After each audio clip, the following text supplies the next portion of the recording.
The Chicago Blackhawks ignored a player when he accused a coach of sexual assault. That's according to a report issued by a former federal prosecutor who investigated the charges. And tonight, Stan Bowman, the Blackhawks president of hockey operations and one of the key architects of the Stanley Cup winning dynasty, has resigned from the Blackhawks and from the U.S. Olympic team. WGN's Mike Lowe joining us now live from the United Center with more on that. Mike. Micah and Ray, good evening to both of you. The accusation of sexual assault was made by a minor league player against one of the Blackhawks video coaches. This was back in 2010, just as the team was on the verge of making its first appearance in the Stanley Cup Finals since 1961. This report and investigation commissioned by the club itself concludes essentially that people at the top failed to act. Chicago Blackhawks team president Danny Wirtz and his father, team owner Rocky Wirtz, took no questions as they announced the findings of an investigation into how the team handled sexual abuse allegations a decade ago, announcing the resignation of the team's president of hockey operations, Stan Bowman. I also want to share that Stan Bowman has stepped aside.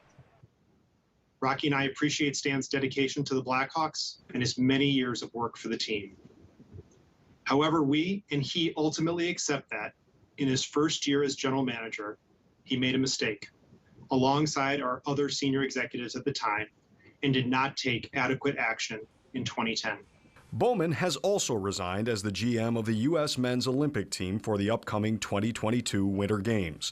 When the allegations first surfaced, the Blackhawks enlisted former federal prosecutor Reed Shar, now a partner with the law firm Jenner & Block, to conduct an outside investigation into the allegations that then Blackhawks video coach Bradley Aldrich sexually assaulted a minor league player back in 2010.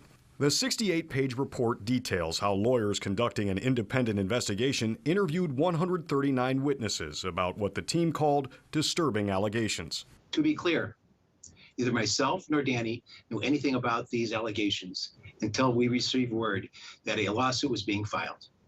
If we had, we certainly would not be standing here today.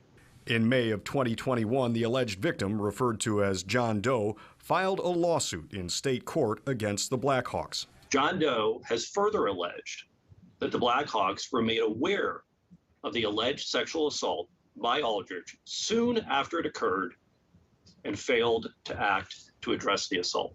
It's a classic tale of David versus Goliath, you know.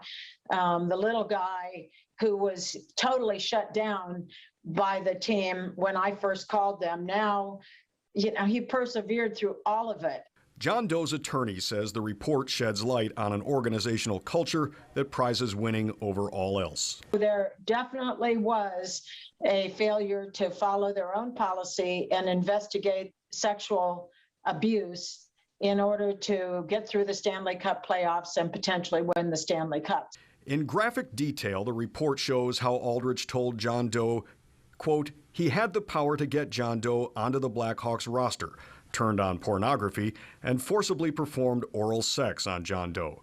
Soon after, 5 members of senior management met to discuss what had been learned about Aldrich and John Doe. Then the Blackhawks president John McDonough and then head coach Joel Quenneville made comments about the challenge of getting to the Stanley Cup Finals and a desire to focus on the team and the playoffs.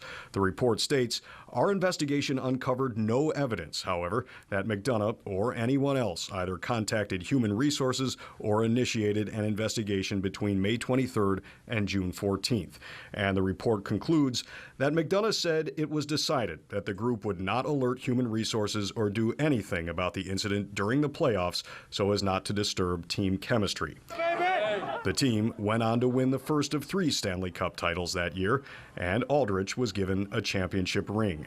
The lawyer for John Doe praised the independence of the investigation, but said the Blackhawks are still trying to have the lawsuit dismissed. There's no eye for an eye. There's no turning back the hands of time.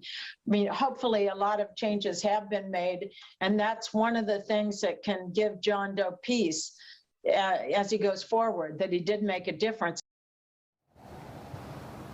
And it's important to note tonight also that coach Bradley Aldrich, who's accused in this case, maintains that all sexual contact with John Doe was consensual. President of the Blackhawks, Danny Wirtz, says he wants this all to come to a fair conclusion, but John Doe's lawyer tonight says that can only come with monetary damages. Also of note tonight, the Blackhawks were fined $2 million by the NHL for the way they handled this case. Reporting live tonight at the United Center, Mike Lowe, WGN News. Thank you, Mike.